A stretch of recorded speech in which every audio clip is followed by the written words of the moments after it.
Seorang siswi di SMA Negeri 2 Nganjuk mengalami syok setelah merasa dituduh mencuri handphone milik temannya tanpa barang bukti dan merasa dikeluarkan dari sekolah. Sementara pihak sekolah membantah telah mengeluarkan dari sekolah, namun masih menelusuri permasalahannya.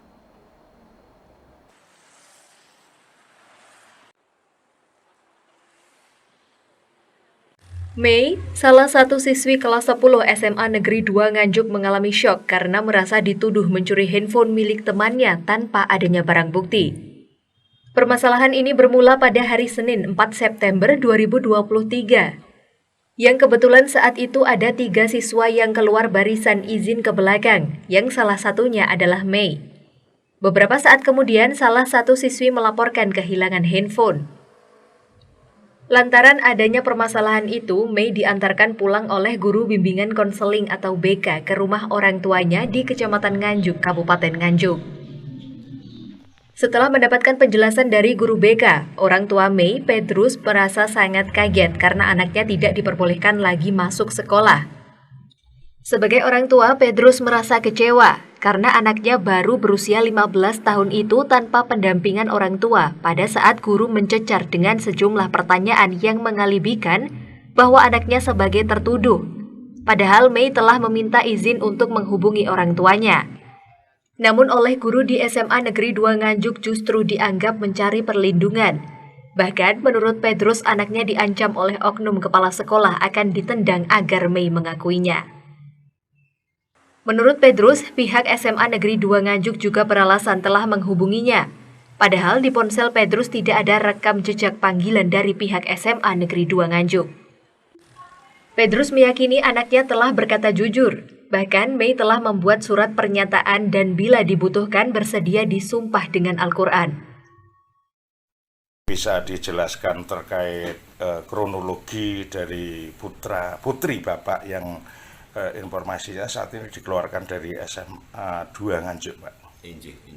Dalam pada hari Senin, pada sekitar kurang lebih jam 2, putri saya diantarkan oleh perwakilan SMA 2 yaitu guru BK yang bernama, kalau saya ingat itu Bu Elvi, itu mengatakan bahwa anak saya ada permasalahan di sekolah.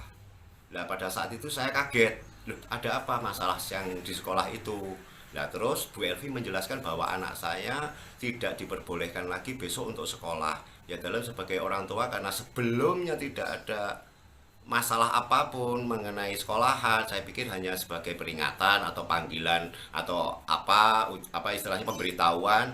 Ternyata anak saya dinyatakan sudah tidak boleh sekolah lagi di situ atau dikeluarkan atas keputusan Ibu Kepala Sekolah. Nah saya kaget. Nah pada saat saya kaget itu saya tidak bisa berpikir secara jernih. Lah, karena apa? Istilahnya anak saya tidak ada masalah kok dikeluarkan. Nah, alasan dari pihak sekolah menyatakan bahwa karena pada saat ada peristiwa di sekolah, intern sekolahnya, itu pada saat diinterogasi katanya banyak berbohong. Nah, saya juga bingung loh. Karena hanya berbohong dan hanya memakan waktu yang singkat kok anak saya sudah diambil keputusan untuk dikeluarkan. Akhirnya terus Bu guru yang mengantarkan anak saya bilang bahwa nanti pemberitahuan pengeluaran sekolah ini akan menyusul kemudian. Kepala Sekolah SMA Negeri 2 Nganjuk, Rita Amalisa membantah mengeluarkan siswi tersebut karena pihak SMA Negeri 2 Nganjuk masih menelusuri permasalahan tersebut. Pasca kejadian itu, sejak hari Rabu, Mei diperbolehkan masuk sekolah, namun orang tuanya kurang mengerti maksud dari pernyataan pihak SMA Negeri 2 Nganjuk. Menurut Kepala Sekolah, ketiadaan barang bukti bukan berarti meniadakan permasalahan tersebut. Hilangnya handphone tersebut mengarah kepada Mei karena diketahui Mei masuk ke dalam kelas pada saat izin ke belakang pada hari Senin tersebut, sedangkan siswa lainnya hanya menyusul. Selain itu, pada saat ditanya oleh pihak sekolah dengan sejumlah pertanyaan, Mei dianggap memiliki alibi yang berbeda-beda. Berita yang sudah beredar di luaran itu saya menyanggah dan tidak benar. Benar tidak benar? Bukan kita bermaksud membersihkan diri, bukan, tidak benar. Karena apa? Untuk mengeluarkan siswa itu kan melalui prosedur yang jelas toh. Ada panggilan, ada surat pernyataan, lalu ada siswa sebelum dikeluarkan itu harus dapat sekolah dulu. Kan begitu. Nah ini belum apa-apa kok. Jadi memang mungkin orang tua yang memang kesalahan kita kan belum sosialisasi tentang peraturan sekolah, tapi peraturan akademik kita sudah kita share melalui online, Pak. Itu, Pak. Peraturan akademik kita. Sebenarnya Lingga itu dicurigai kasus apa tuh? Oh itu ya, itu kan ada permasalahan ketika terjadi upacara bendera, ada handphone hilang. Udah itu aja. Dan kebetulan ada 1-2 anak yang memang keluar dari barisan untuk izin ke belakang.